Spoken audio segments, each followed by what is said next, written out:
Good afternoon. A quorum being present, the Subcommittee on National Security and Foreign Affairs, the hearing entitled National Security Implications of U.S. Policy Toward Cuba will come to order. I ask unanimous consent that only the Chairman and Ranking Member of the Subcommittee and the Ranking Member of the full Committee be allowed to make opening statements. Without objection, so ordered. I ask unanimous consent that Mr. Delahunt and Mr. Cooper and Ms. Richardson all be allowed to participate in this hearing. In accordance with the committee rules, they will only be allowed to question the witnesses after all official members of the subcommittee have had their turn first.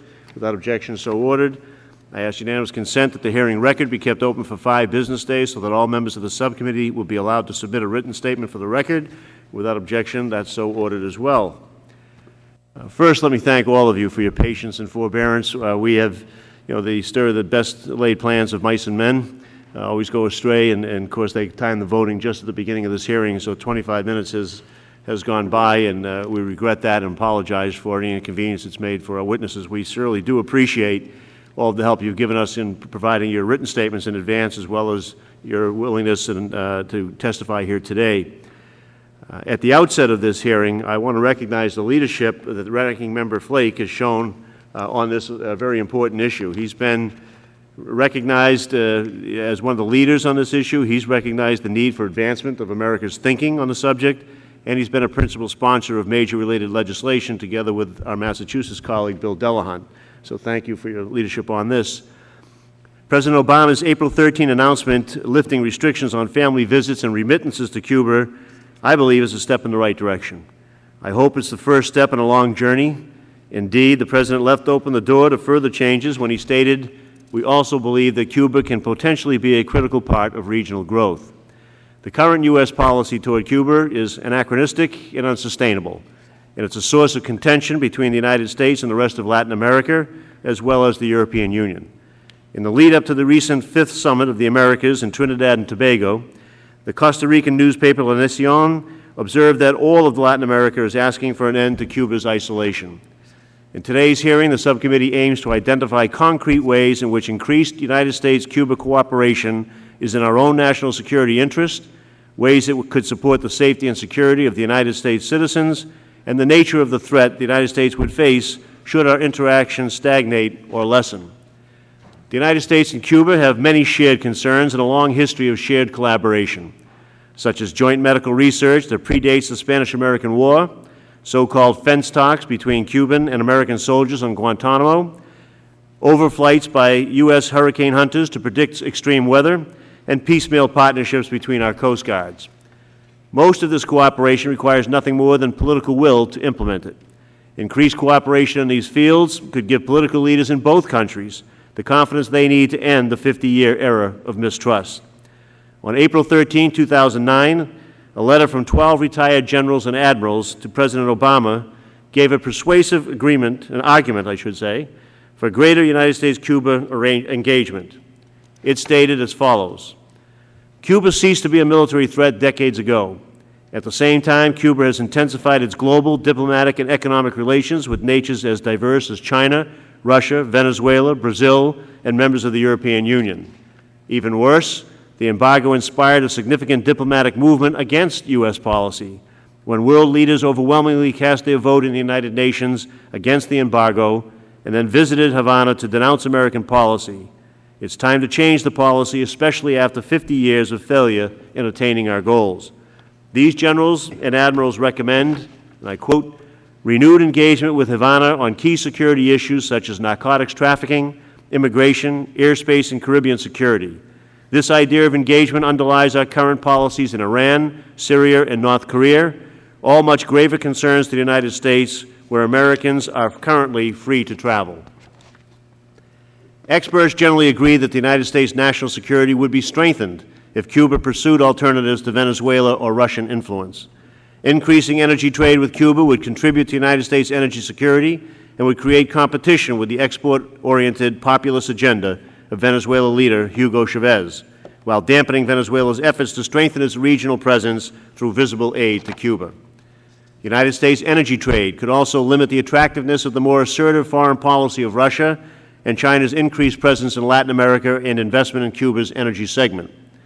Cuba's strategic location and its apparent seriousness of purpose in fighting drugs is another strong argument for comprehensive U.S.-Cuban cooperation.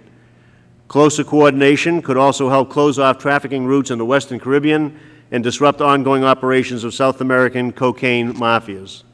Equally important, Cuba's evacuation plans, post-disaster medical support, and advanced citizen preparedness education programs are well worth studying. More than 1,600 Americans died during Hurricane Katrina in 2005, and the United States death toll from Hurricane Ike in 2008 came close to 100.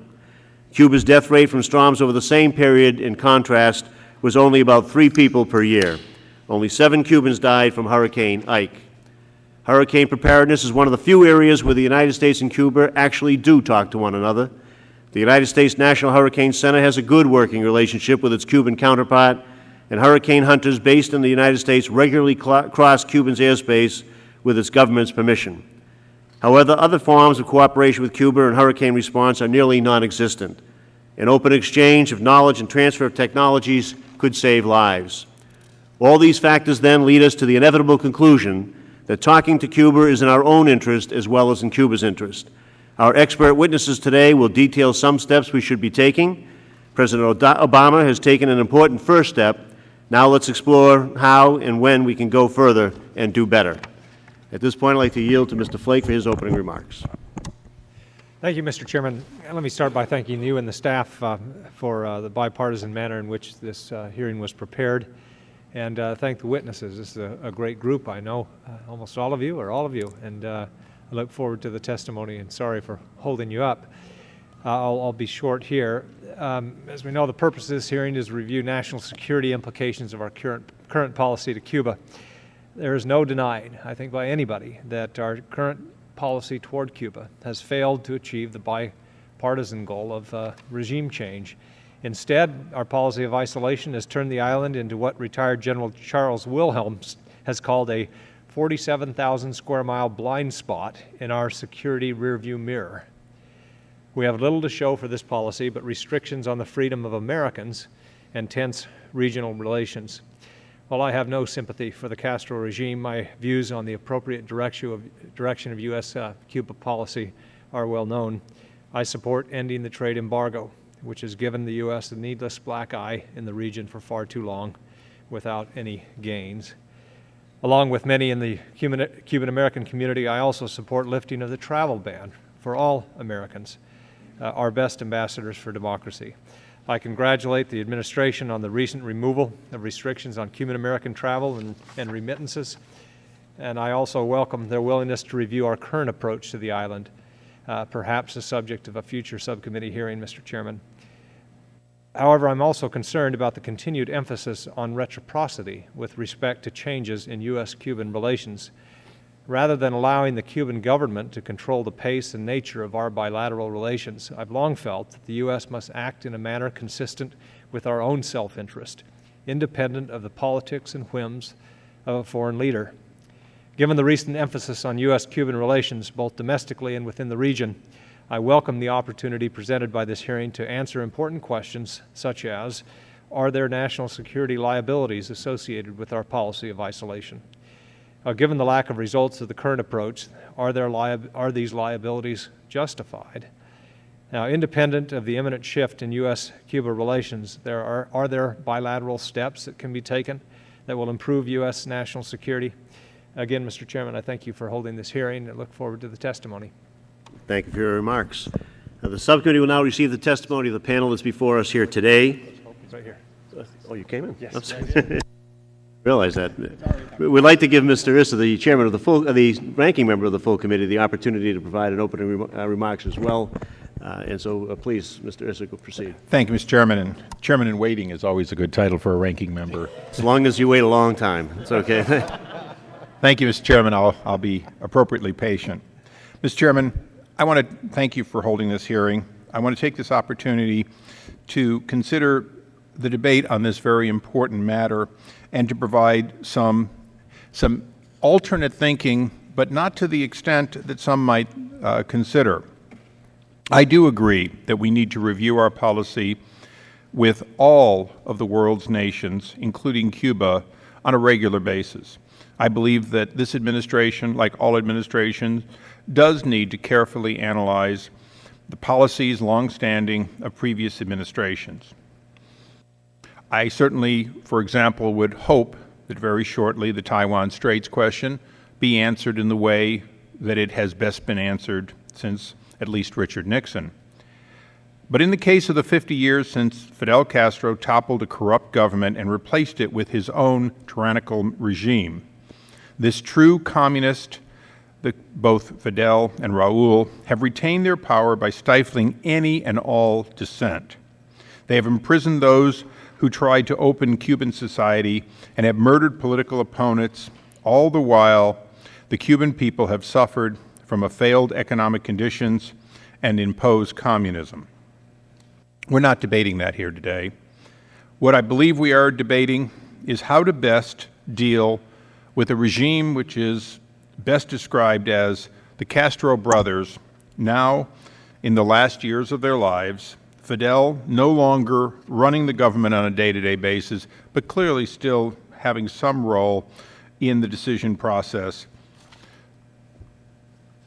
The airwaves are still not free in Castro's Cuba and will not be as long as they remain in power.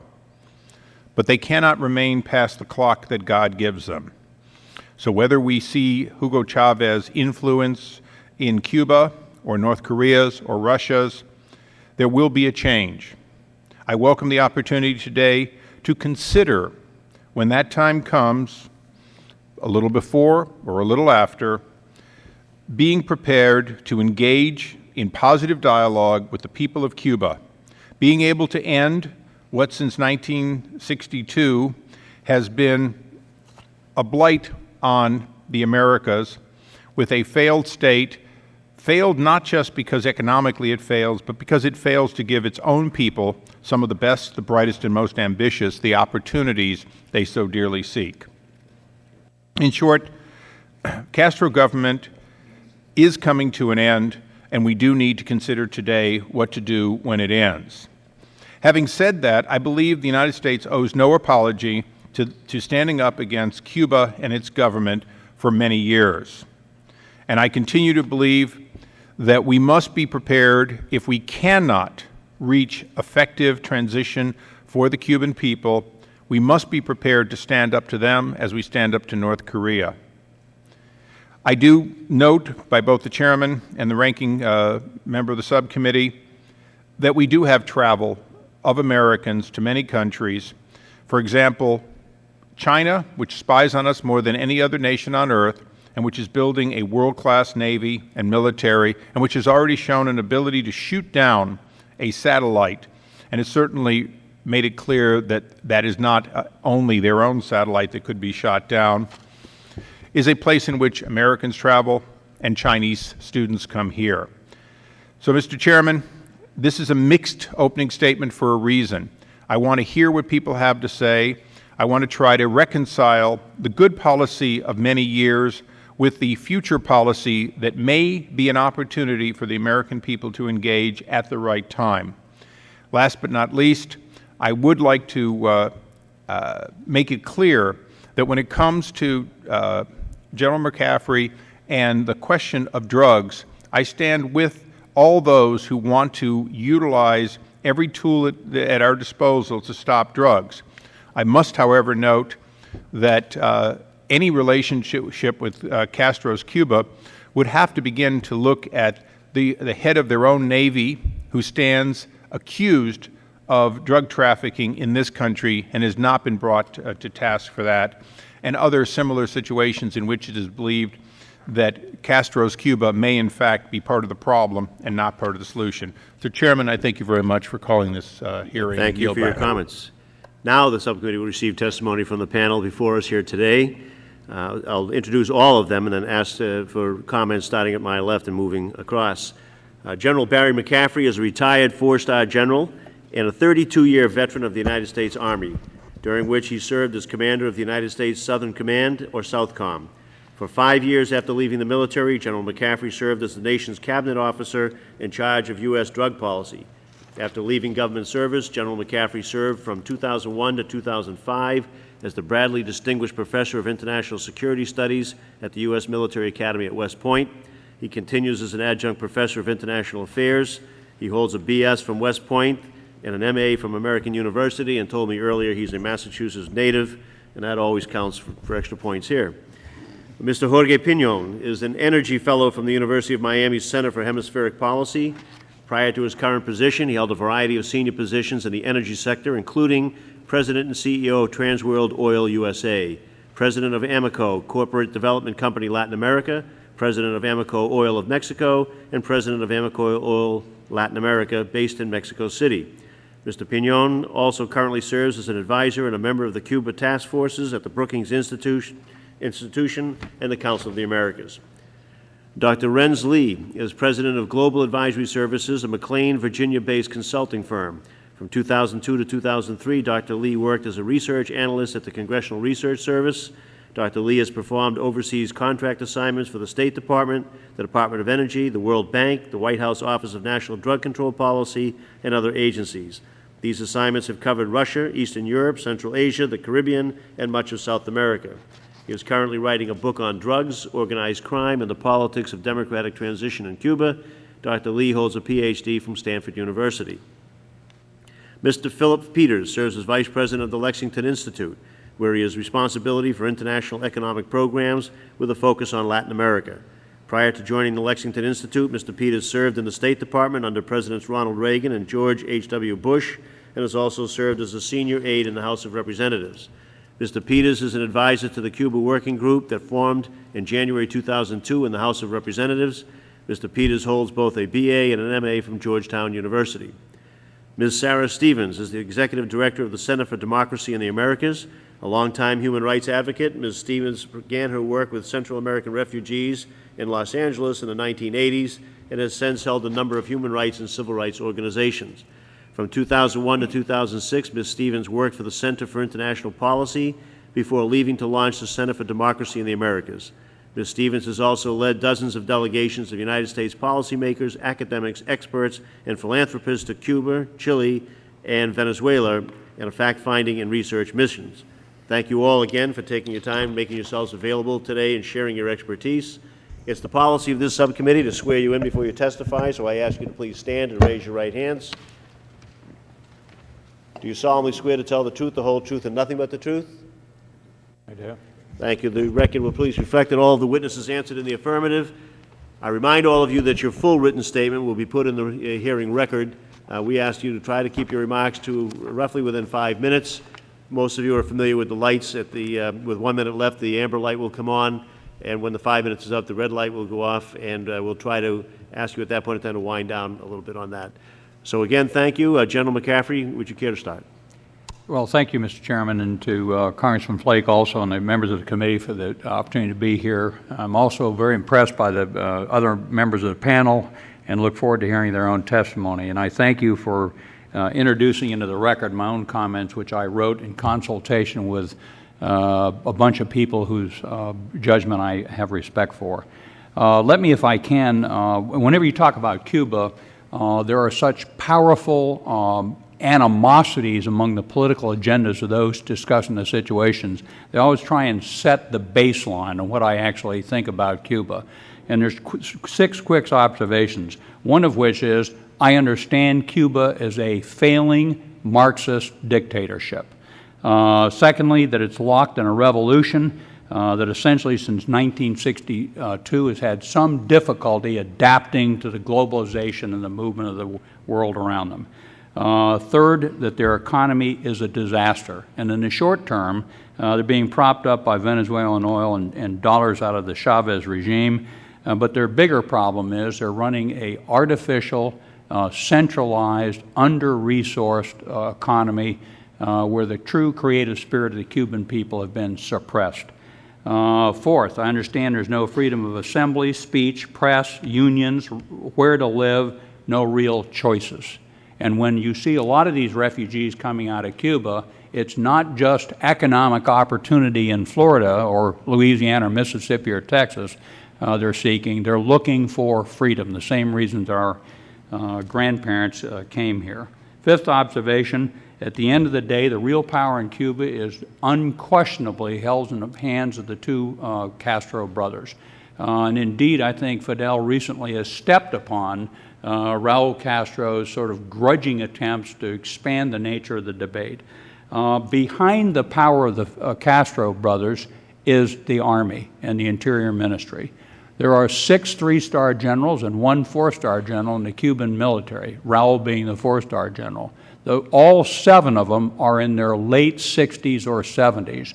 They will be gone along with much of the leadership of Cuba in the coming 5 years.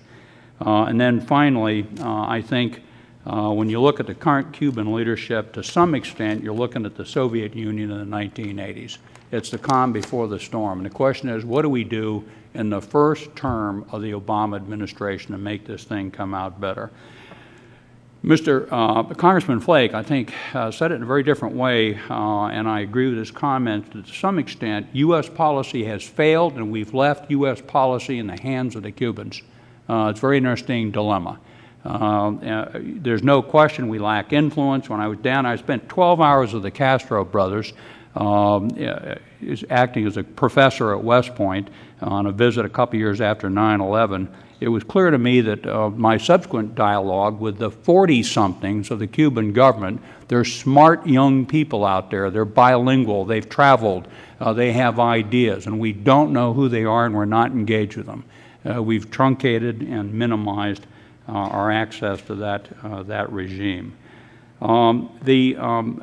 Another observation, if I may, it seems to me unquestionable that Cuba is of little threat to U.S. national interests, certainly U.S. national security interests. There also, I think this is a problem, of modest importance to U.S. foreign policy goals. In fact, although the Cubans wake up in the morning thinking about little else than the injustice and the opportunity the United States represents to them, on the contrary, in the United States, I don't think we give it one bit of thought. It just has not been central to our concerns, even in the Caribbean region, where we've seen other actors with energy and leadership playing such a dramatic role, certainly including Puerto Rico as a prime mover of modernization in the region. I think that at the end of the day, the saddest comment I would make is I think the Cuban leadership is stuck. I cannot imagine Fidel Castro or Raul, in fact, relenting and negotiating away some aspects of the revolution. They're not going to do it. I think they're worried about their families, their place in history. They understand the time clock is running out on them. And I say that because I worry that the Obama administration, which has done some, I think, incredibly smart things, sort of opening the dialogue, acting in such a gracious and open manner at Trinidad Tobago, going to Mexico, sending the Secretary of State to the region, eliminating some restrictions on travel and remittances. Having said that, I think they'll be under great pressure to explain changes in terms of reciprocity. What did we get back from them? Did they release 300 political prisoners in return for something we do? I don't think they're going to do anything for us. And indeed, I would disengage U.S. foreign policy from trying to get something back in the coming year or two. There's 3 obvious things we ought to do. One of them has been mentioned already. We ought to lift the economic embargo and allow American citizens free transit to Cuba. I think that'll be the greatest benefit to Cuban people imaginable in terms of economic opportunity, new ideas, products, political thinking. Secondly, we ought to formalize coordination on law enforcement institutions between the Cuban government and the American government. And actually, I hadn't heard of the accusation against the Navy chief. It's probably not central. I do not believe the Cuban government is part of an international conspiracy on drug smuggling. I think there's remnants of communist morality there. They're worried about their own kids. They've got lots of drugs floating around Cuba that are causing problems among their own young people and corrupting their own institutions of government. But we ought to cooperate not just on drugs, but also human smuggling and other international concerns such as terrorism. And then finally, it seems to me the U.S. government ought to end opposition to Cuban participation in Western Hemisphere multinational fora. to include the Organization of American States, Summit of the Americas, et cetera. Through engagement, we can move this process along. We're going to have a terrible challenge in Cuba. You know, I liken it to East Germany.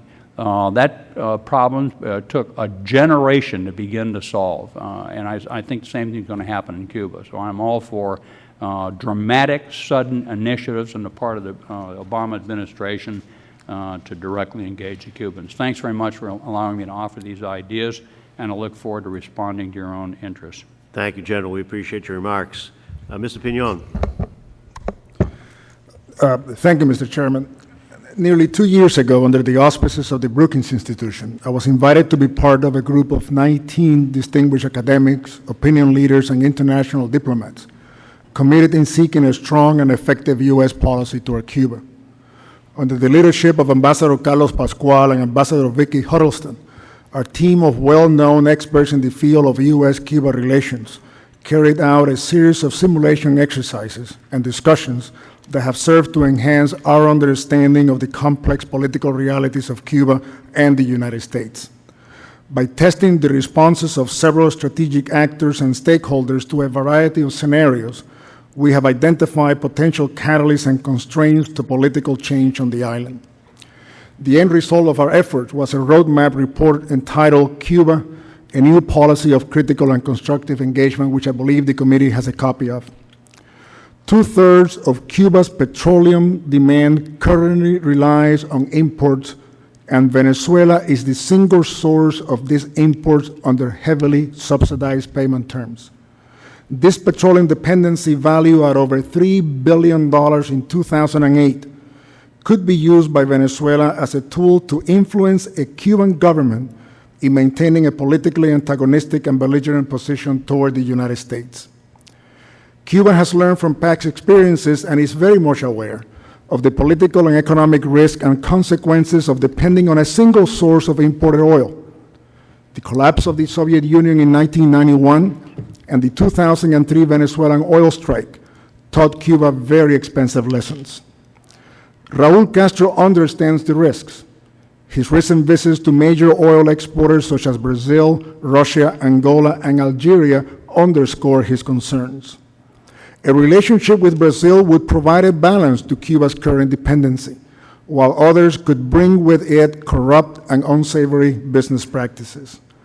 Only when Cuba diversifies suppliers and develops its own resources, estimated by the USGS to be at 5.5 billion barrels of oil and 9.8 trillion cubic feet of natural gas, will it have the economic independence needed in order to consider a political and economic evolution.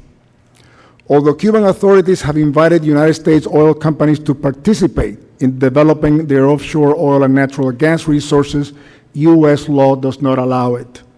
Today, international oil companies such as Spain's Repsol, Norway's Statoil Norsk Hydro, and Brazil's Petrobras are active in exploration activities in Cuba's Gulf of Mexico waters.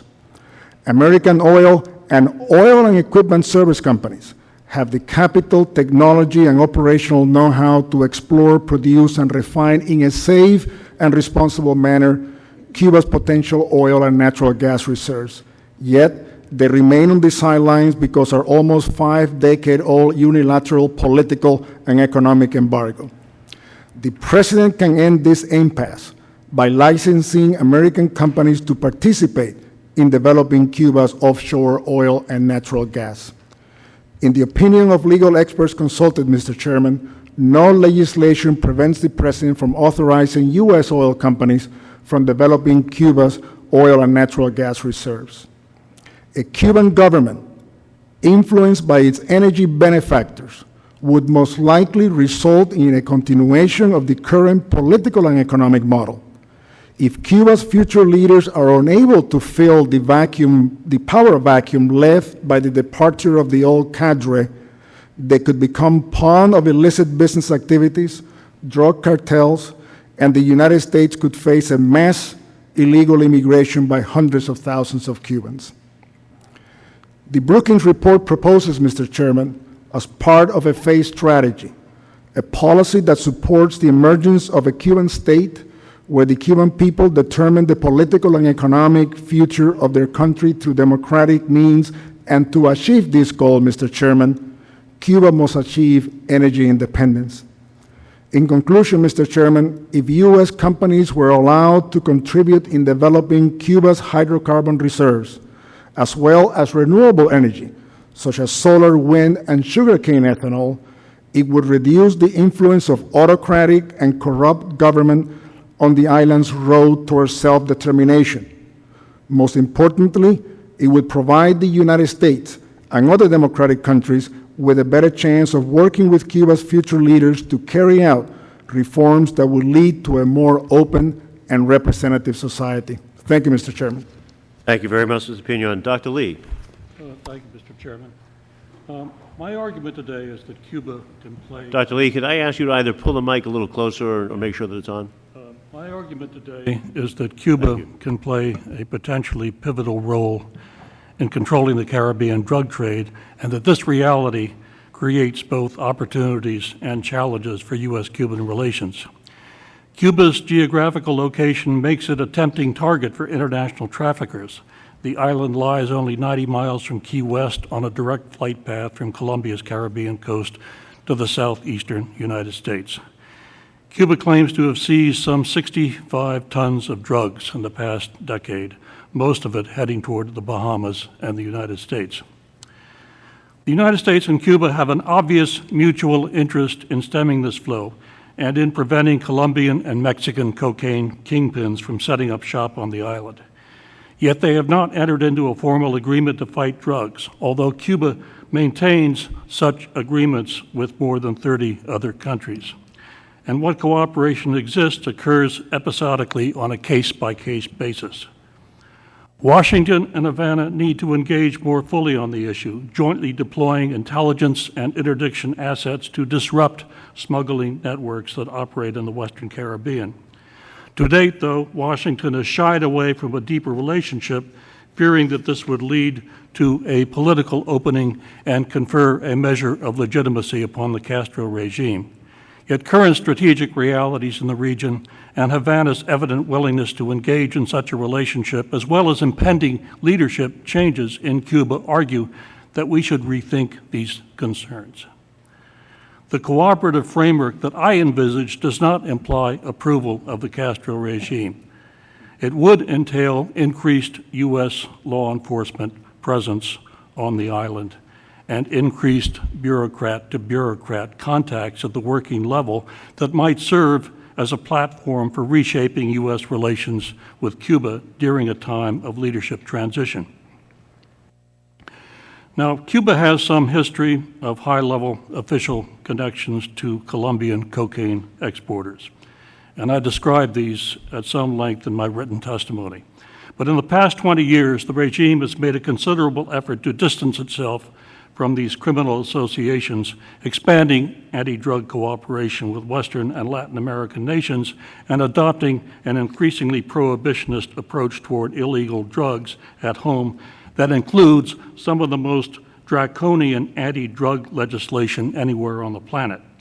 This, incidentally, contrasts very sharply with the harm reductionist and non-coercive drug control policies being espoused by some Latin American leaders. Several factors may account for this shift: a growing internal market for cocaine and marijuana, the need for international acceptance following the collapse of the USSR, Cuba's main patron at the time, and a perceived juxtaposition of international drug connections and pressures for economic and political reform inside Cuba. For these reasons and others, a U.S.-Cuban entente against the hemispheric drug threat, unthinkable a decade or more ago, seems worthy of consideration today, despite vast differences in our political systems and the absence of diplomatic ties. In any case, we need to look forward and not backward in managing relations with that country. The drug threat from Cuba seems likely to increase with time as the Castro regime's revolutionary order loses its hold and appeal. More opening to foreign trade and investment, coupled with liberalization of the economy and some loosening of political controls, could foster new alliances of convenience between criminally inclined Cuban nationals and South American or Mexican drug cartels. Interdiction successes in Mexico and resulting shifts in drug routes eastward to the Caribbean could aggravate these problems, culminating in the emergence of a bastion of organized crime and drugs only 90 miles from U.S. shores, an outcome, I think, hardly in the best interests of the United States and other countries in the hemisphere. Thank you very much. Thank you, Doctor. Mr. Peters. Thank you, Mr. Chairman and Mr. Flake. I want to commend you for having this hearing. I think that our policy towards Cuba has been an extremely ambitious one, but it's also been one that's been very unexamined. So I think it's a very good thing that Congress look piece by piece at this policy as you're doing here, especially when you consider that for all the changes that President Obama has made, and they're good changes, the policy remains 90% that of President Bush, and there's a lot to examine. With regard to the security issues that you bring us here to discuss today, I agree with General McCaffrey that I don't believe that Cuba represents a security threat to us. I think the security issue for us is whether we want to seize the opportunity to address some security issues that are regional in nature, and by talking with the Cubans and seeing if it's possible to establish or increase our cooperation. So I think that it would make sense for the United States to talk more intensively with Cuba about migration. We already have migration accords with them, but there may be additional steps we can take to address issues such as alien smuggling, which is a transnational crime, and as you know, there are rings of alien smugglers that are unscrupulous, that put people's lives at risk, that have killed migrants, and that also operate through Mexico and complicate our relationship with Mexico and cause the Mexican government a great deal of grief. We, of course, should talk more about drug trafficking with Cuba. We have limited cooperation with them. In my statement, which I would ask that you put in the record, I cite at length the assessment of the U.S. State Department that was just put out last month, which basically says that our cooperation with Cuba works reasonably well, and that Cuba's in the habit of passing on actionable information when they get it about drug shipments passing through their territory. We should talk about the environment with Cuba for a very simple reason.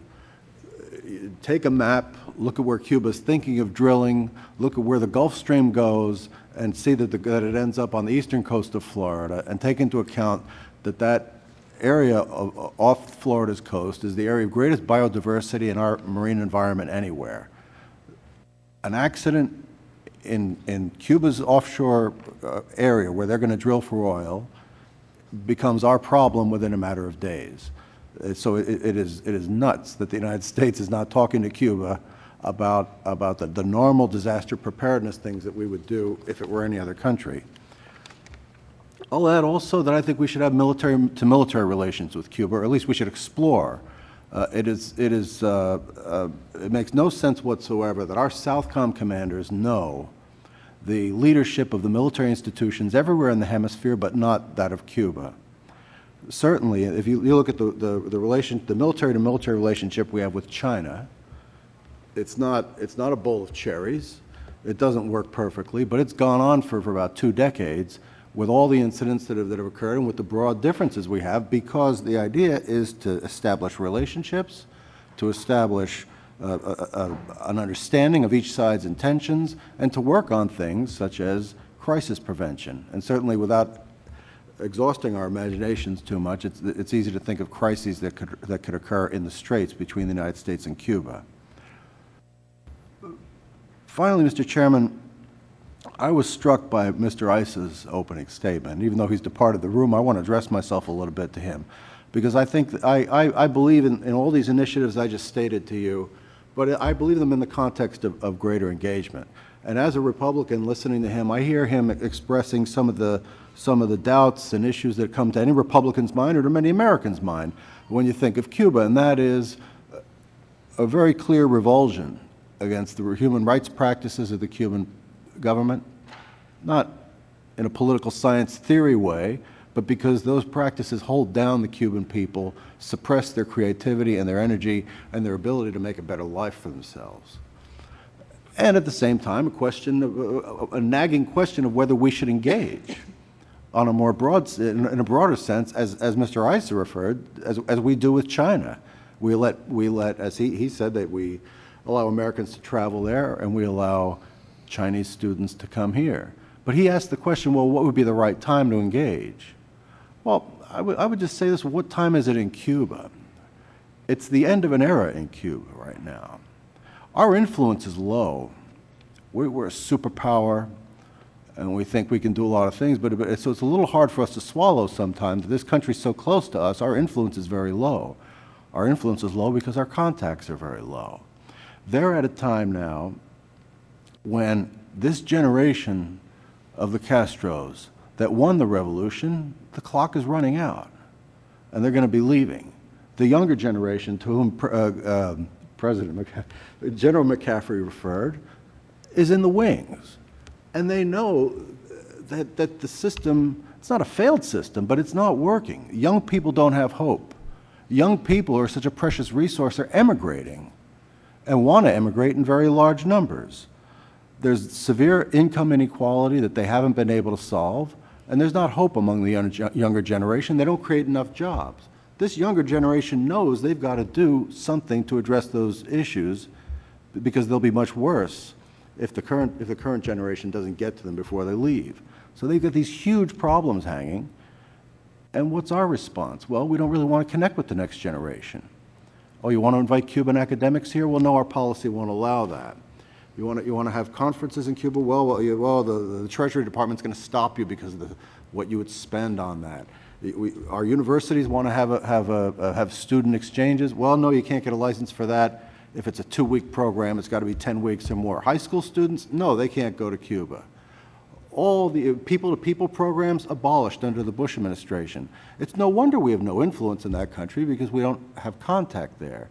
So I would say this is a moment, with all respect to his question, of course it's the right question to ask when. I would say that the time is now, because this is a time when of all times, we should be seeking to engage that next generation of Cubans. Thank you.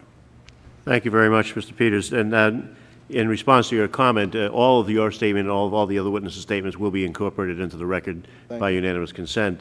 And Mr. Pinion, I noticed that in your written remarks, you asked that a report entitled Cuba, A New Policy of Critical and Constructive Engagement, that was just released last week, also be put on the record. And if you still wish that to be done with unanimous consent, that will happen.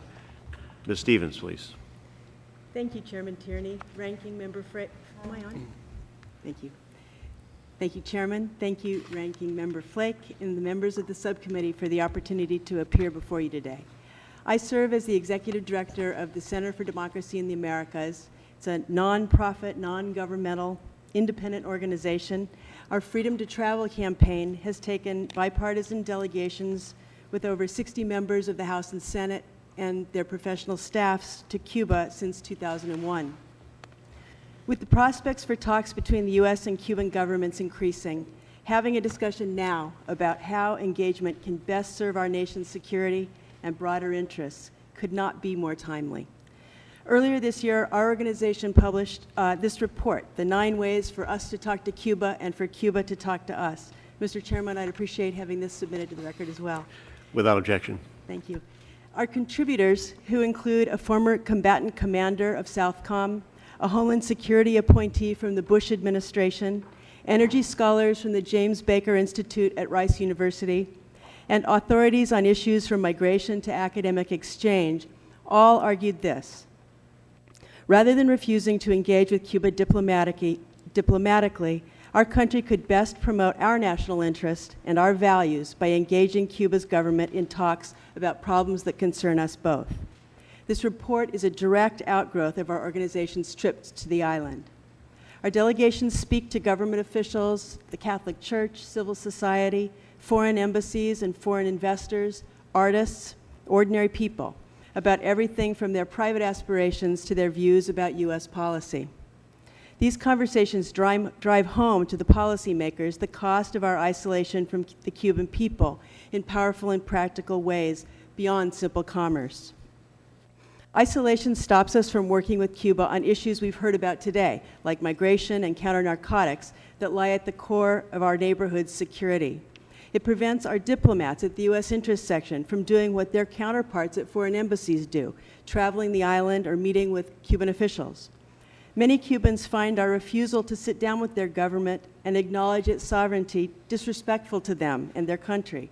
And this isolation from Cuba reduces the United States to bystander status, as Phil said, and Cubans are seeking to determine their future. After these trips, almost every member of our delegations asks, why aren't we talking to these people? We don't propose talk for its own sake. Instead, experts like those here today and the qualified scholars we recruited for our book have identified proposals that would allow Washington and Havana to work together on issues of concern to both countries. Let me highlight just a few of those recommendations. On security issues, they urge increased dialogue between the Cuban Armed Forces and the U.S. Southern Command, greater intelligence sharing to fight drug trafficking, and increasing contacts between the DEA, the Marshals Service, Immigration and Customs Enforcement, and their Cuban counterparts. To help with hurricane preparedness and self-defense, they suggest allowing Cuban scientists and emergency managers to visit the United States and share information on evacuation plans, post-disaster medical support, and citizen disaster preparedness education programs, and permitting U.S. scientists and emergency managers to visit Cuba and observe storm evacuations in real time. Our medical research and academic exchange, they advocate removing Cuba from the state sponsors of terrorism list to allow exchanges of professionals in healthcare and research, lifting restrictions on educational trips to facilitate medical education, and including Cuba in the Fulbright program and the Benjamin A. Gilman International Scholarship Program. In every case, these recommendations and others in the report can offer tangible benefits for both Cubans and Americans and improve the prospect that our governments will address issues that have divided us for so long. Engagement is not a panacea. We know that the differences between the United States and Cuba cannot be papered over, and that the U.S. has profound disagreements with Cuba about how best to advance the ideas of human rights and democracy. But the message today is this: if we wait for Cuba to capitulate as a precondition for our talking to them, or if Cuba waits for us to repeal the embargo before they'll talk to us, nothing will ever change, and the status quo is increasingly harmful to U.S. national and diplomatic interests. Mr. Chairman and members of the committee, we need to accept these facts and take the initiative, not in leaps and bounds, but with small steps on concrete issues where cooperation is in our national interest and likely to yield real results. The administration appears ready to follow this approach, and it's our hope that the ideas like those in our 9 Ways report will be helpful to them and to this committee going forward. Thank you. Well, thank you very much. Like all of the other witnesses, your testimony is extremely helpful, and we're appreciative of it. We're going to go into our question and answer period here, and I'd just like to begin by noting that, General McCaffrey, in your written remarks, you indicate obviously the Cubans will have to define their own political systems and determine the pace of transition. You note that outsiders can be supportive, and those outsiders include the United States, Latin American nations, European Union, non-governmental organizations, and multilateral organizations. But in the end, Cubans have to own and be in charge of the process of determining their own future political system and rules of engagement. Given that, who should take the lead on that? Should it be a regional organization, a nonprofit organization, a international organization, or a particular country? Well, it's probably at the heart and soul of how we move ahead. It seems to me, back to Congressman Flake's opening remarks, that the opening salvo of engagement on Cuba ought to be U.S. unilateral decisions, and there's a series of them. The easiest ones, of course, being the economic embargo, people, law enforcement cooperation, that sort of thing. Then there's some dramatic moves we could make, some of which really don't cost us anything. Mr. Castro engaged me for a couple of hours on he wants his spies back from Florida. And I remember telling him, I said, Mr. Castro, I'm sure you're very proud of these men, and they're Cuban patriots, and you'll get them back eventually when we have normalized relations. So at some point, they may be another pawn we can throw to Castro to allow him to move ahead. It seems to me, however, that the real process of bringing Cuba back into the family of the Americas ought to be multinational. We ought to go find multiple mechanisms that allow us to be one of many engaging with Cuba. and certainly that includes the Organization of American States, which indeed needs something to develop its own muscle power, and Cuba might certainly be one of them. But then there's obviously international organizations. The United Nations itself has several law enforcement mechanisms that could serve our purpose on counter-drug cooperation. I don't think U.S.-Cuba direct dialogue in the immediate future is likely to be as effective as going to multinational engagement. Thank you very much. Mr. Peters, there were great comments of all of the positive things that could come from re-engaging with Cuba. If that re-engagement were actually to take place, are there potential negatives for which we ought to be prepared to deal with? Should things get normalized eventually, will there be consequences of that which will impact the United States in such a way that they're going to have to get prepared in advance? Immigration being one that comes to my mind right away, but that or others? Well, I don't, Mr. Chairman, see a particular downside in engaging with Cuba on migration, on drugs, or on environmental protection. I mean, I think those are very, or for that matter, establishing military-to-military relations.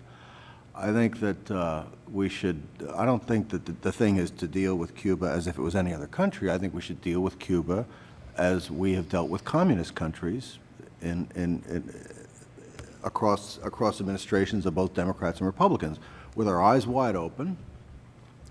And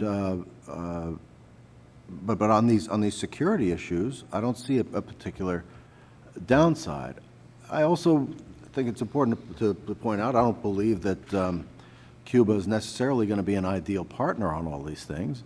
We have good cooperation on drug interdiction, but that took some time to get going, and there were some bumps along the way. If you talk to people in the Coast Guard that were involved in that. Perhaps there was a sense in your question about long-term migration, long-term immigration policy. I believe that immigration policy is something that should be examined. It's interesting that in Miami right now, there's some discussion about the need to perhaps re-examine our immigration policy. It's unique towards Cuba. Cubans come here without a visa and set foot on our territory, and they're admitted.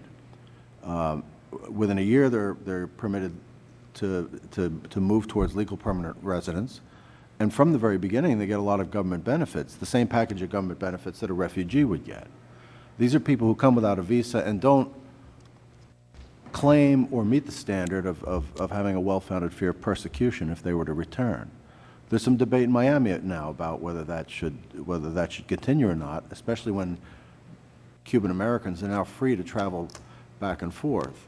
And certainly this policy that we have, which is purely at executive discretion, is not something that was contemplated in the Cuban Adjustment Act, although it's permitted by it. So I think that's something worth looking at.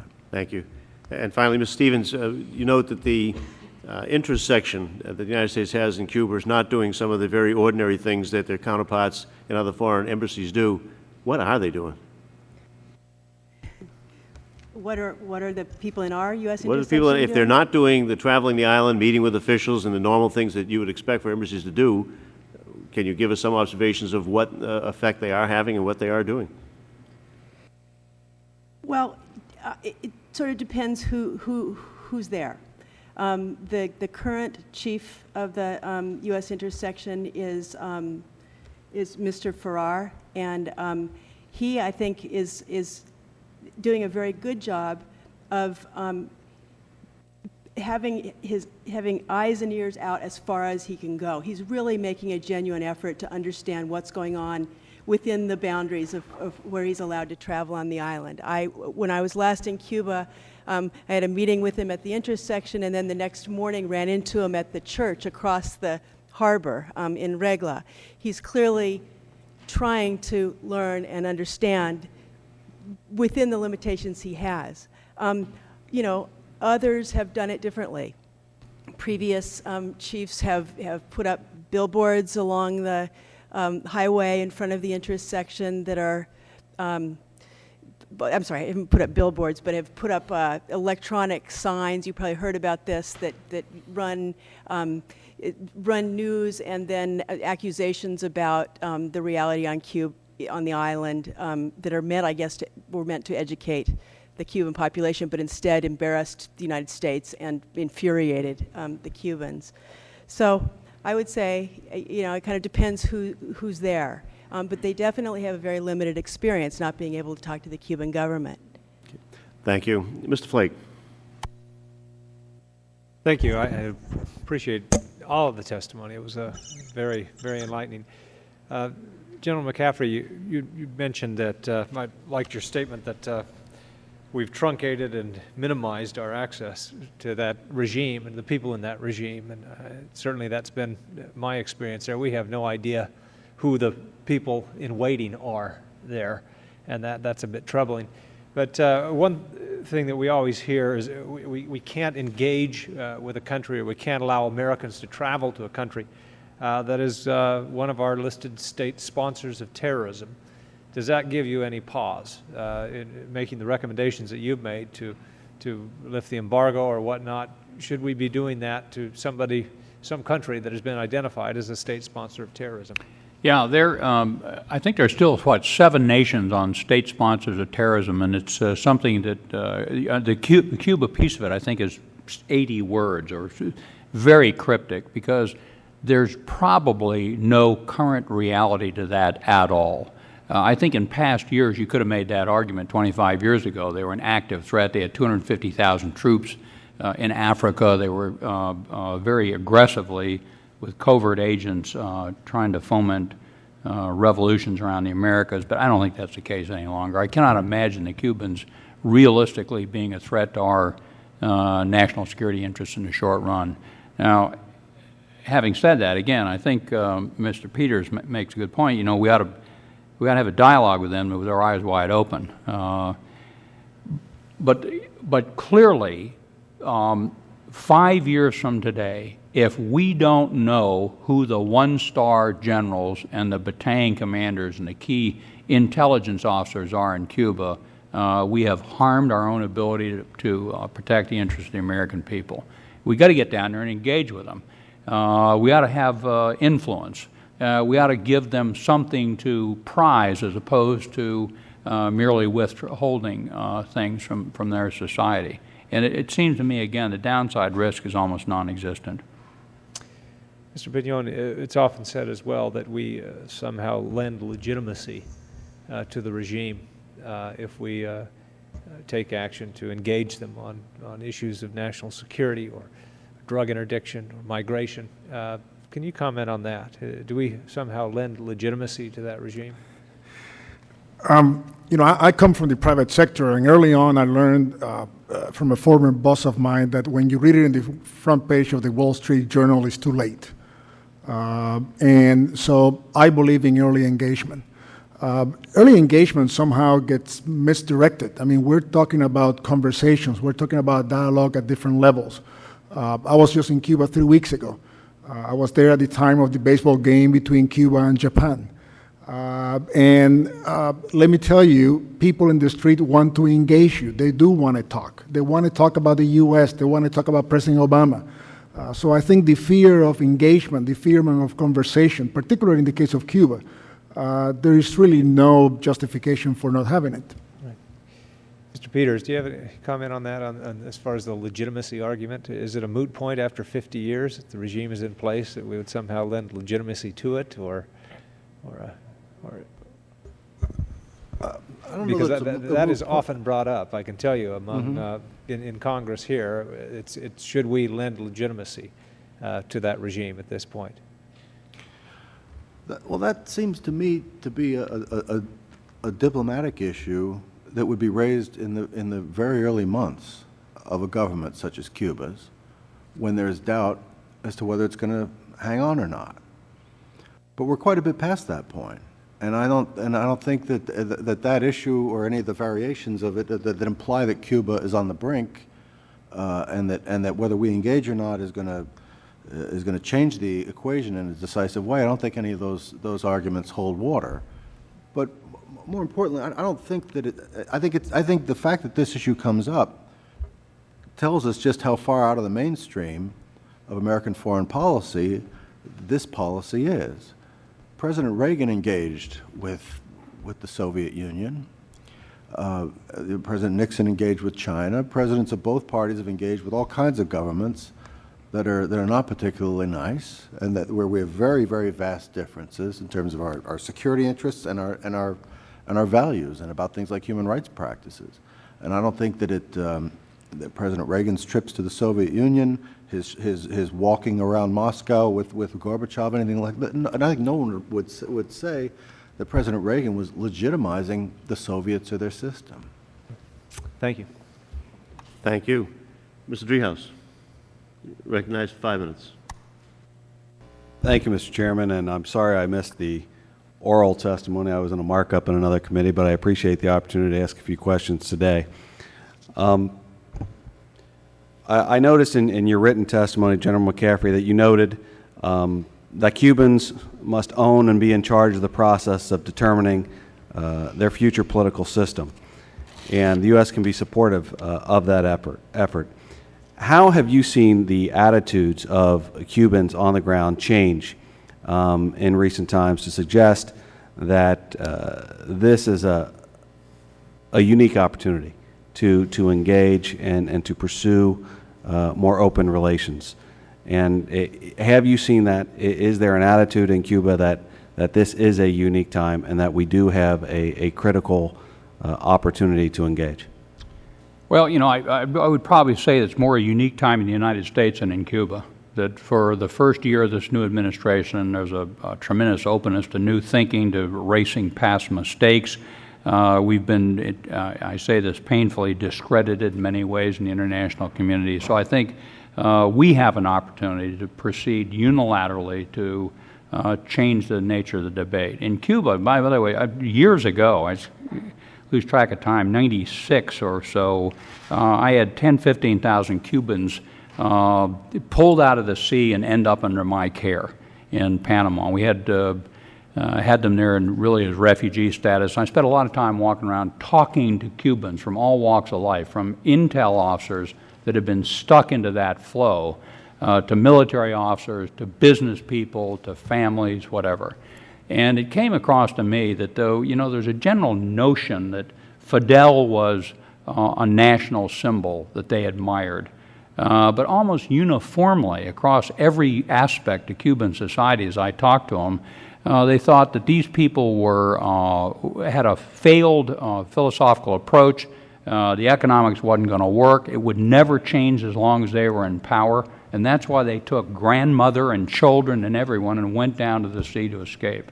They were seeking freedom from a failed system. I don't think there's any support long-term among the ranking, the citizens of Cuba for this kind of regime.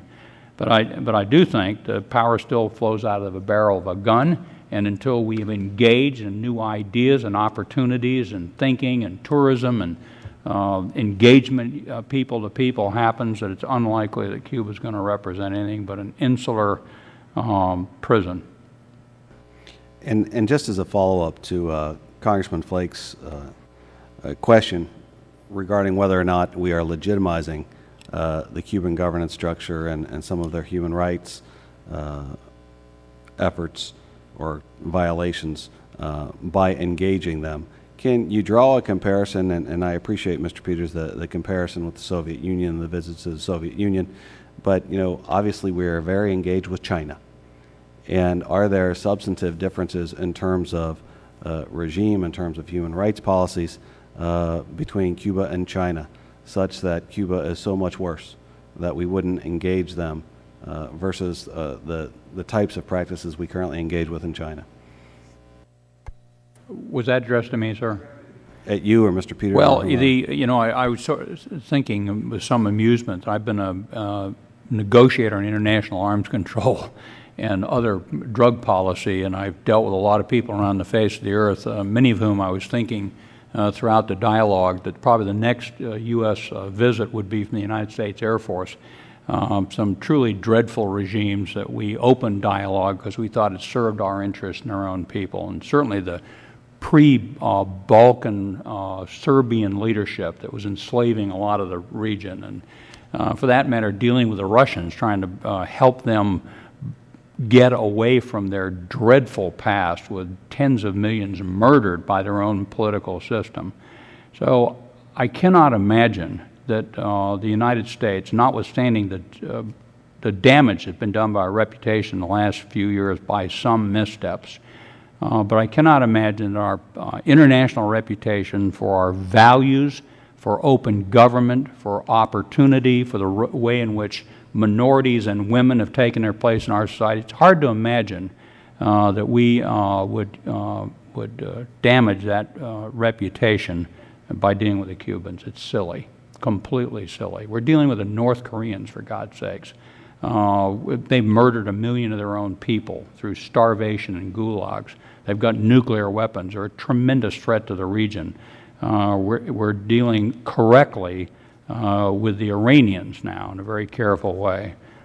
So again, I think most of the other panel apparently feels the same way. The lack of open dialogue, public dialogue with the Cubans is a huge mistake and needs to be corrected. And the window might close on us within a year or so. Thank you. Mr. Fortenberry, you're recognized for 5 minutes. Thank you, Mr. Chairman. I'd like to return to the question that Congressmember Flake posed about conferring legitimacy by the potential engagement and look at that through another nuanced perspective. Not so much legitimacy on the current regime, but the legitimacy in the sense of potentially extending the power and authority of the current regime into time if we empower them with resources by the types of, well, perhaps more aggressive engagement, particularly economically, that you sometimes see some persons very interested in. I think that's an important point because as several years ago before coming to Congress, as I was just simply looking at this from the perspective of a citizen watching American public policy dynamics in the region,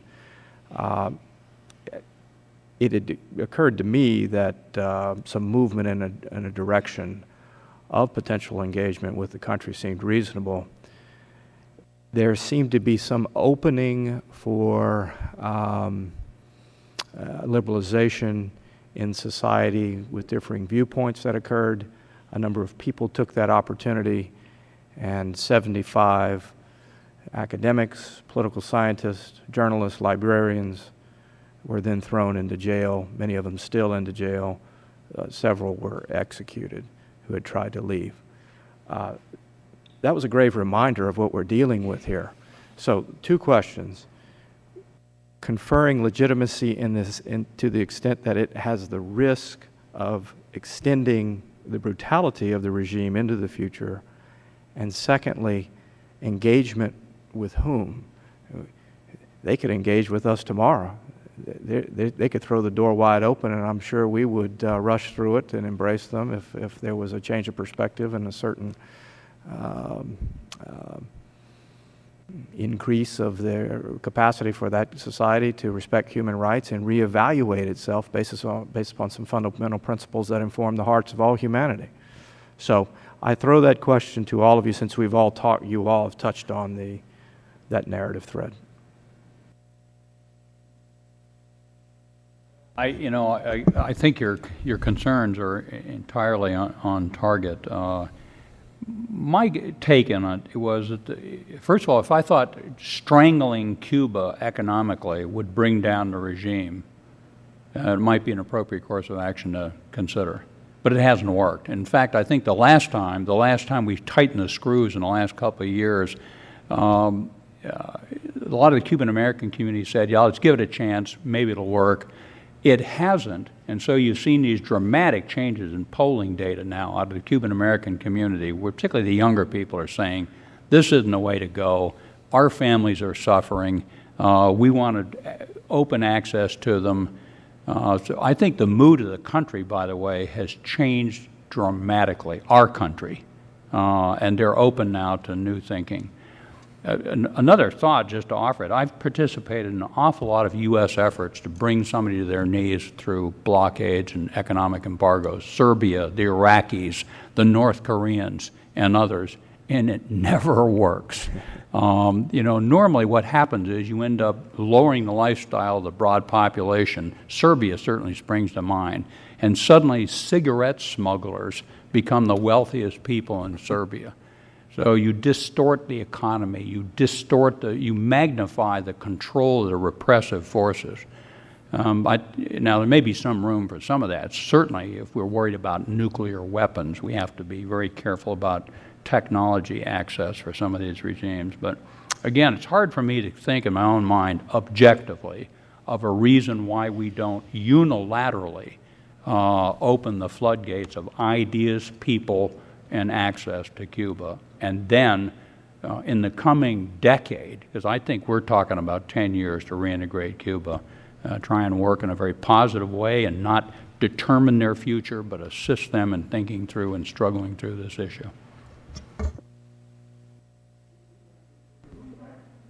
Your pushback was one that we received at Brookings when we put on the table the proposal of somehow finding a way that we could delink Cuba from Venezuela, because our proposal was to open the energy sector. And the answer, the pushback was, well, that could certainly have an effect in which it will continue supporting the current regime.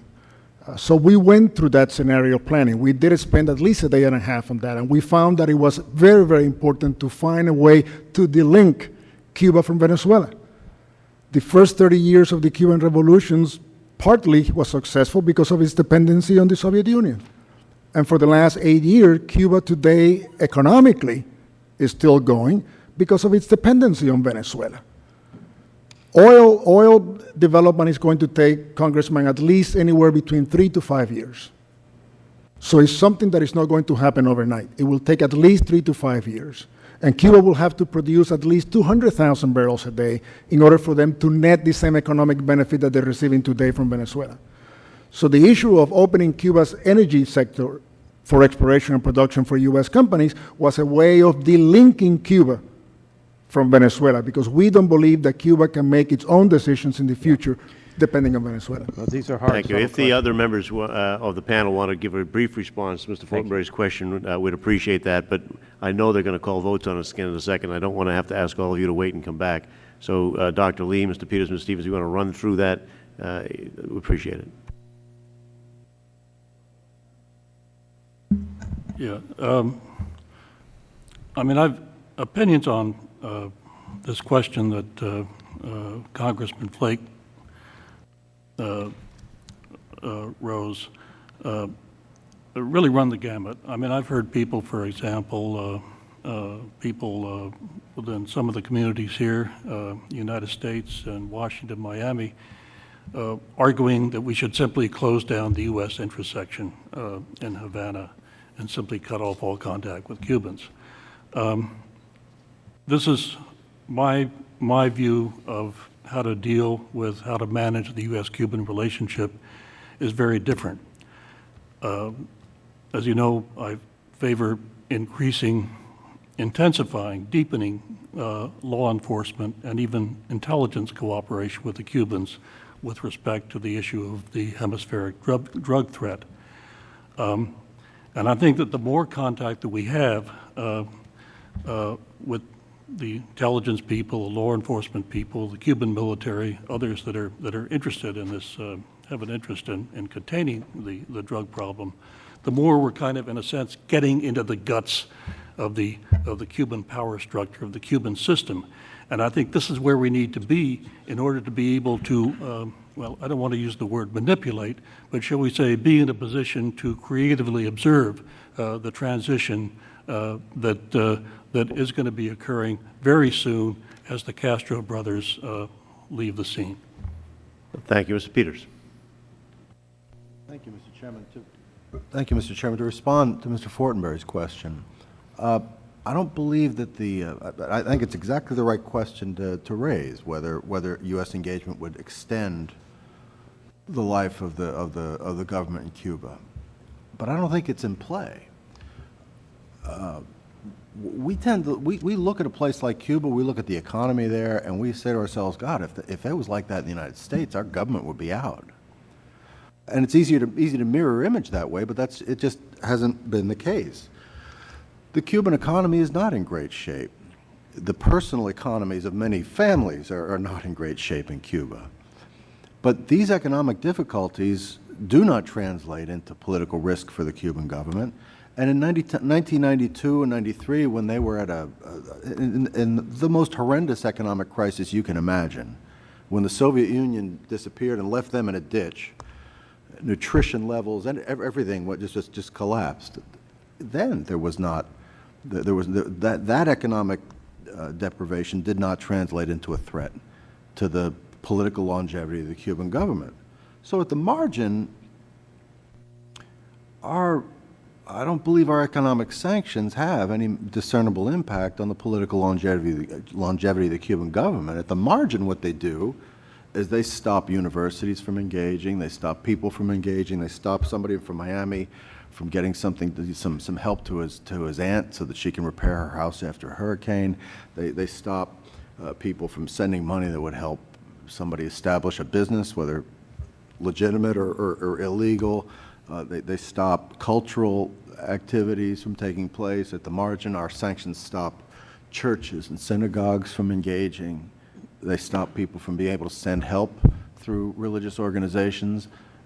So at the margin, it's an embargo on American influence. Finally, I would just invite you to think for a minute, though, what would it mean for this policy to work? Because I think we're pretty confident that the Cuban government, it's a communist government, and their convictions are quite deep. We've seen that for 50 years. So our sanctions are not going to lead them to change their stripes. So what would it mean for it to work? Would it mean that we would create such terrible economic conditions that the Cuban people would have such acute suffering that they would see nothing to do but to revolt against their government? That to me is not likely, because when the economy gets bad, they think about leaving. They don't think about revolting, and that's not a criticism. That's just a political fact of life. But it gets into I think a fairly serious ethical question of what would it mean if it would actually work. Thank you, Mr. Peters. Ms. Stevens, do you have something to quickly offer? Yes, very quickly. I just wanted to thank you for bringing up the issue of human rights and the question of the 75 dissidents who were rounded up in, what was it, 2003. I was fortunate to be in Cuba with Congressman Flake, Mr. Peters, Mr. Delahunt, and a delegation just a couple weeks before that roundup, and we met publicly with many of those dissidents and had a very valuable and moving encounter with them. And for me, that's probably the strongest and most important experience I have had in Cuba. And it very much motivates me to want to try something new in terms of U.S. policy in order to prevent things like that from happening. For me, that's an example of how our current policy isn't having any impact at all in helping these people. Thank you, Ms. Stevens. Mr. Delahunt, you're recognized for 5 minutes. I thank the gentleman. I see that Mr. Easter is here. I know he's a member of the committee. I obviously would defer to him if he wishes to proceed. Mr. Issa is a member of the full committee. But I'll be here. And on leave of absence from Foreign Affairs, and miss it deeply. Well, we note your absence, Mr. Easter, and some of us miss you too. Thank you. Yeah, as they say, the heart grows fonder the longer I'm away from the committee. And this is an important committee hearing because I believe it does sort of cross foreign policy and foreign security. Let me go through a couple of quick questions. Ms. Stevens, is there any basis not based on a change in policy, but based on your past experience, including going there, meeting with dissidents, sort of playing up the good of what could be, and then seeing them arrested and or killed and put away for a long time without trials? Is there any reason to believe that the Castro regime would change if there were no quid pro quo at the time of opening relations, but rather we opened relations unilaterally, effectively said, well, we've been wrong for 50 years, and you don't have to do anything in return for a lift of the travel ban, et cetera? Well, I think you've gotten right to the question. That is the question on the table. You have to push that button, Ms. Stevens, please. I think it was on. I think there you go. Just have to have a booming voice that God didn't necessarily give you at birth. First of all, the Cubans will never sit down to talk with us if the precondition of sitting down has anything to do with us telling them that they should change their system, that they should release their prisoners, anything of a domestic political nature. They're just not going to do it. So that's a non-starter. Okay, let me follow up with that, because that's probably the crux to my question. They're members of the UN. They're a signatory nation to almost every agreement that's come down the pike since Jesus was a corporal, they have signed on to. I think they're probably in Kyoto. And since they only seem to burn organic leftovers most of the time or import their oil, I guess they're compliant. They have signed everything, they have obeyed nothing. Isn't it reasonable for the United States, as part of our engagement, and any liberalization that would benefit them, if you will, at our expense, isn't it reasonable to ask them to obey, not to change their own laws, but to obey international law, particularly in the many, many places which they're signatories? Yes. Okay, so there are some things that we could put in as effective preconditions, as long as it's not our conditions or their domestic policy, but rather international law which they claim to abide by. I just think if we could take a deep breath and decide that it's in our interest to just sit down with them, just skip the precondition notion, just sit down at the table. Congressman Flake sat down with them. They've had that. It could be no higher calling than you know, this. He did his mission elsewhere, but he came back to do Fidel.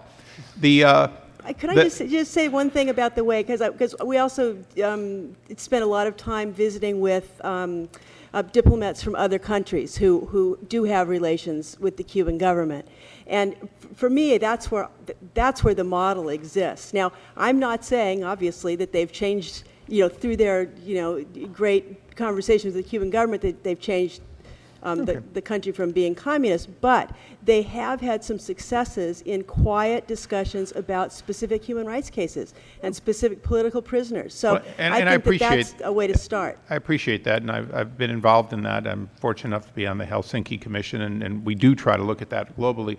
Mr. Pignon, I hopefully get it close enough with my lack of any foreign language skills at all.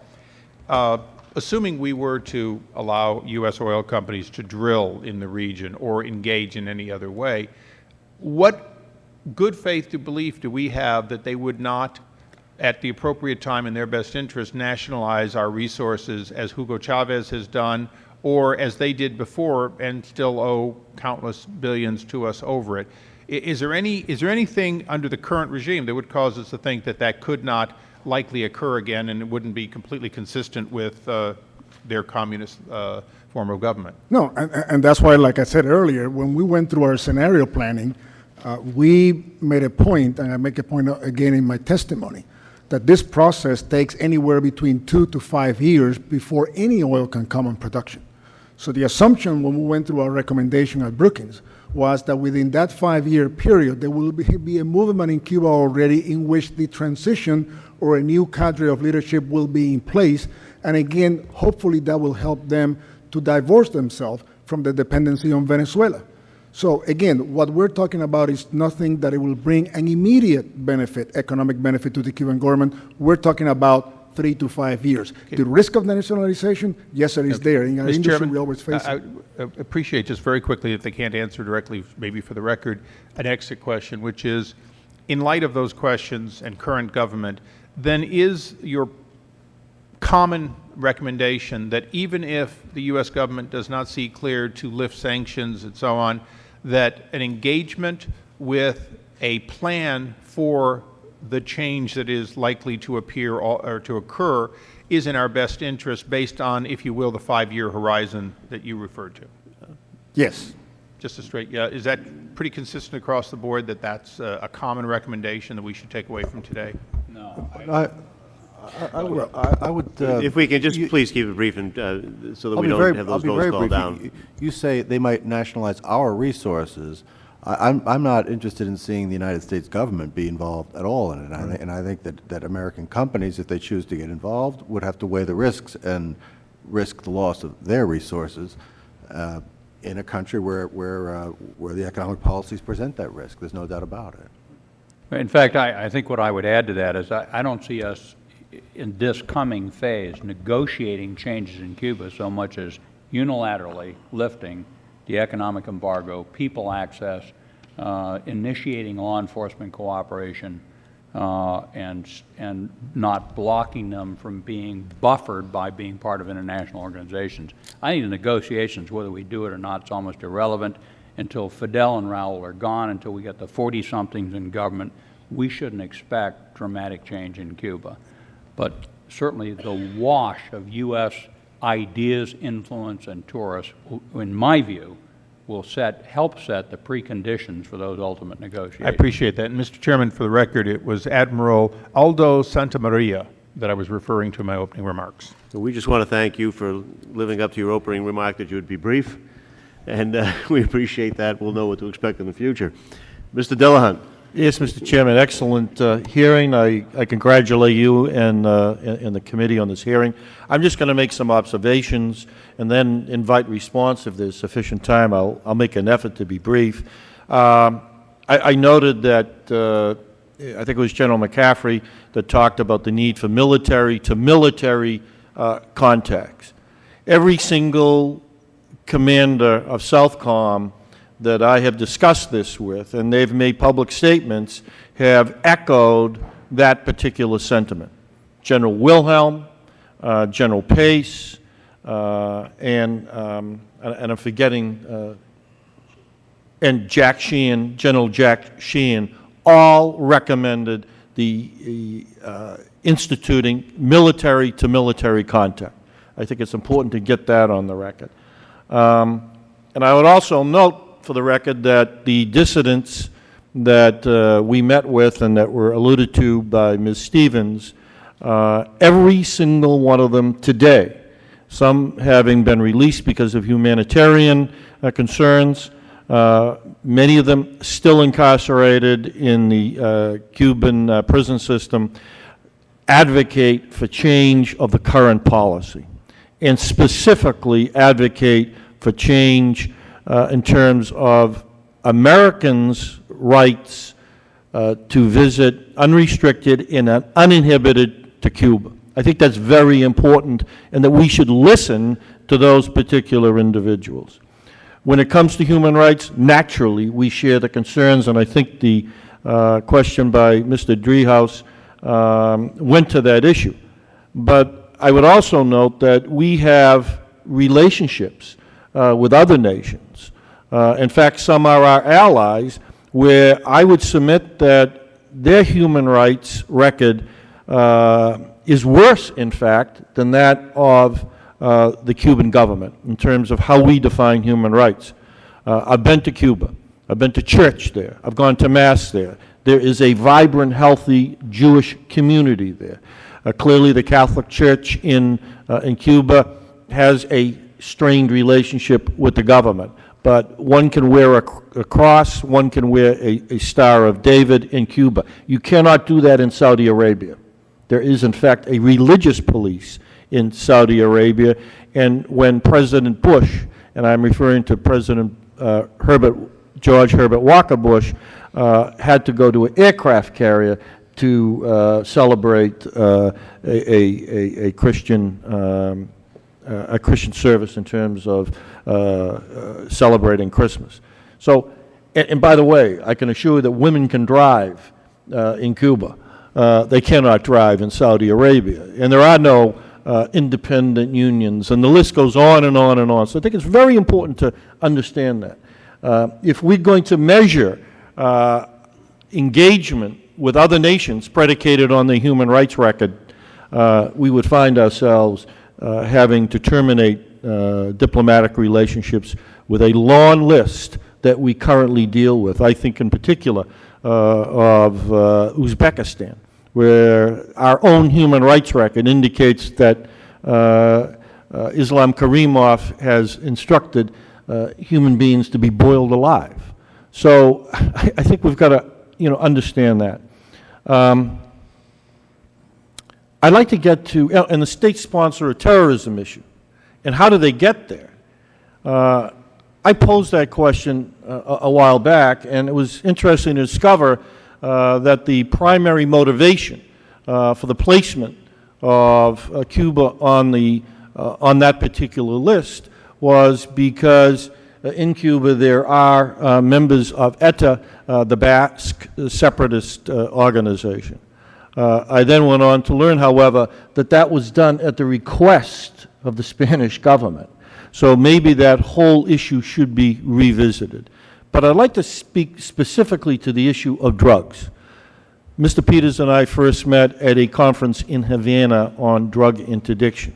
And the reality is, if there's an area that they and we share a mutual interest, it is in dealing with the issue of drugs.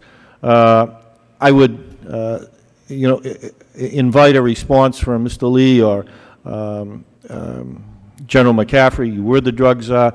I can remember there was a case in Florida where cooperation, it was a case involving the seizure of a ship where Cuban agents came and testified and there was a conviction. The ship was the Limerick, if you remember General McCaffrey.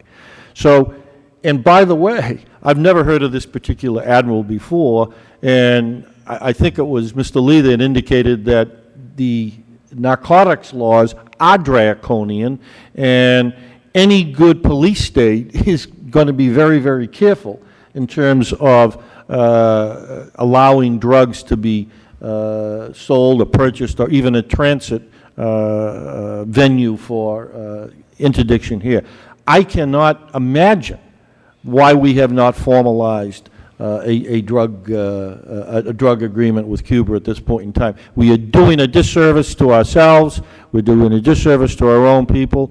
And I would invite, I guess, particular General McCaffrey to respond to the drug issue, because I have heard again and again from some individuals that, Cuba is a narco-terrorist state. That's pure baloney.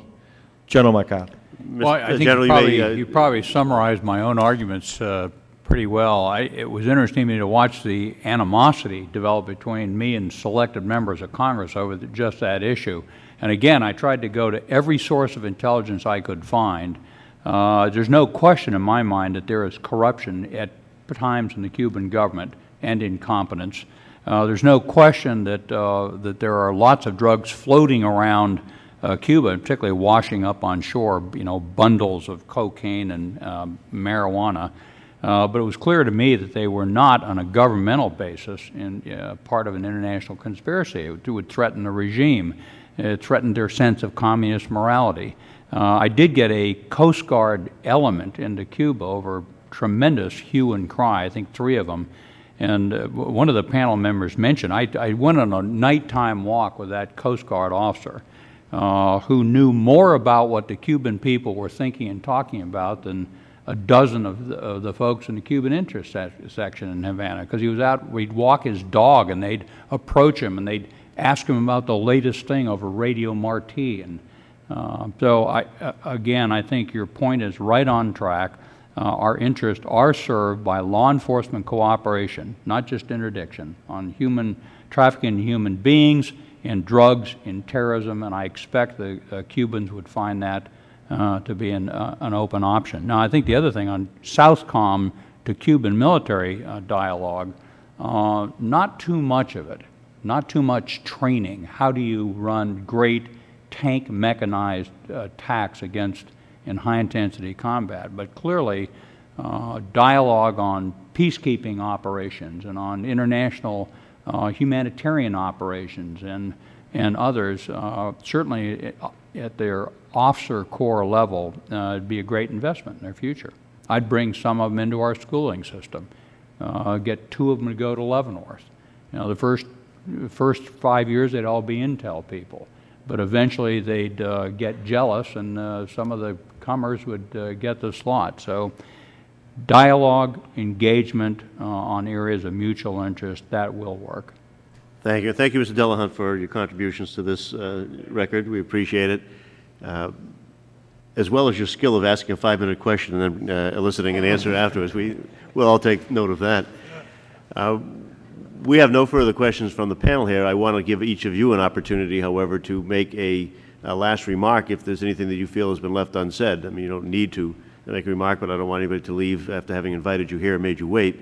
We want to make sure that you've commented on everything that you thought was relevant for this committee to hear.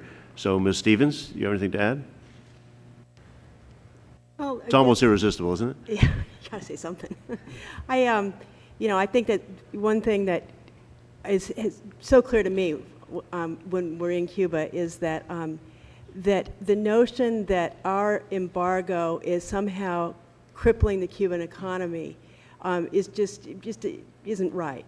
That what we instead have done is we've created a void that has been filled by everybody else. It's been filled by Venezuela, Brazil, Russia, China, Europe. So in that sense, it's just not working. And in fact, we're ceding that space to others and losing the opportunity to have influence on the island. So I guess I just wanted to reiterate that. Thank you. Mr. Peters, last thoughts? Thank you, Mr. Chairman. I've listened to some of the comments about concessions and reciprocity. I would address them as follows. I think clearly we are in a 50-year adversarial relationship with Cuba. It could be we'll get to a point in the relationship where there's a negotiation and one side won't give unless there's a concession from the other. Given the fact that the embargo is in place, and I don't see that changing for some time, I think that if people are concerned about leverage, that's there.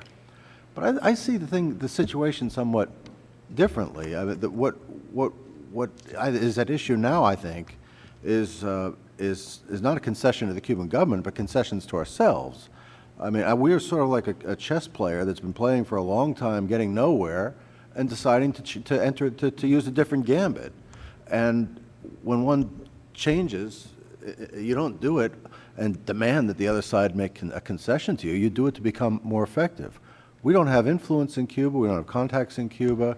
We have a lot of issues, those we mentioned here, the drug issue, the environmental issues, the fact that Cuba has a lot of fugitives from U.S. justice.